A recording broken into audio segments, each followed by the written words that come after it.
इंसान से ज्यादा जूता महंगा हो जाए तो ताज्जुब कैसा। मेरे एक दोस्त ने एक हकीम साहब के बारे एक किस्सा सुनाया।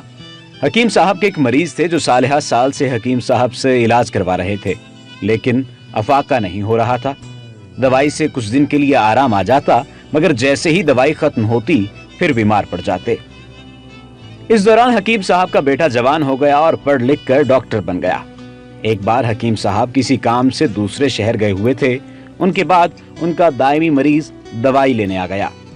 हकीम साहब का बेटा डॉक्टर बेटा उन दिनों घर आया हुआ था। उसने मरीज का अच्छी तरह मुआयना किया और इंजेक्शन वगैरह लगाकर और कुछ दवाइयां बाजार से लेने के लिए लिख कर दी। मरीज ने हफ्ता 10 दिन दवाई ली और बिल्कुल तंदुरुस्त हो गया। उधर हकीम साहब उसके आने का इंतजार करते रहे, लेकिन जब कई माह तक उनका मरीज ना आया तो उनको लगा कि उनका मरीज अल्लाह को प्यारा हो गया। एक दिन ऐसे ही उनका मरीज फिरते फिराते उनके दवाखाने आ पहुंचा। उसको जिंदा देखकर उनको मसर्रत हुई। हाल अहवाल पूछने के दौरान मरीज ने उनको अपनी सेहतयाब होने की खुशखबरी सुनाई और उनके बेटे की बहुत तारीफ की। हकीम साहब को दिल ही दिल में बेटे पर बहुत गुस्सा आया, लेकिन ऊपर से उन्होंने भी खुशी का इजहार किया। कुछ दिनों बाद उनका डॉक्टर बेटा आया तो हकीम साहब ने अपने बेटे को खूब डांट पिलाई और बोले, कमबख्त, इसी मरीज की बदौलत तुझे पढ़ाया लिखाया, डॉक्टर बनाया।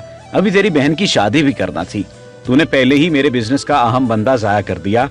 बात सोचने की है कि जिस मुआशरे में मरीज का इलाज बिजनेस समझा जाए, कारोबार समझा जाए, जहां सड़क इस ख्याल से नकारा बनाई जाए कि साल 6 माह बाद टूट फूट के बाद फिर नए सिरे से बनाई जाए ताकि गुलशन का कारोबार जारी सारी रहे, जहां हर चीज 1 नंबर 2 नंबर 3 नंबर के हिसाब से तैयार की जाए और बताकर बेची जाए, इस 10 नंबरी मुआशरे में बसने वाले 20 नंबरी इंसानों पर किसको रहम आएगा। जब मैं तुमसे सिर्फ इस सूरत में बच सकता हूं कि अपनी आंखें खुली रखूं, जहां मस्जिद में से नमाज पढ़कर अपने जूते गायब न होने पर दिल की गहराइयों से रब का शुक्र अदा किया जाता हो, उस पापोश नगर में इंसान से ज्यादा जूता महंगा हो जाए तो ताज्जुब कैसा। ऐसी मजीद अच्छी वीडियोस के लिए हमारा पेज डेली जमील लाजमी लाइक कीजिए ताकि आइंदा आने वाली तमाम वीडियोस आपको मिलती रहें।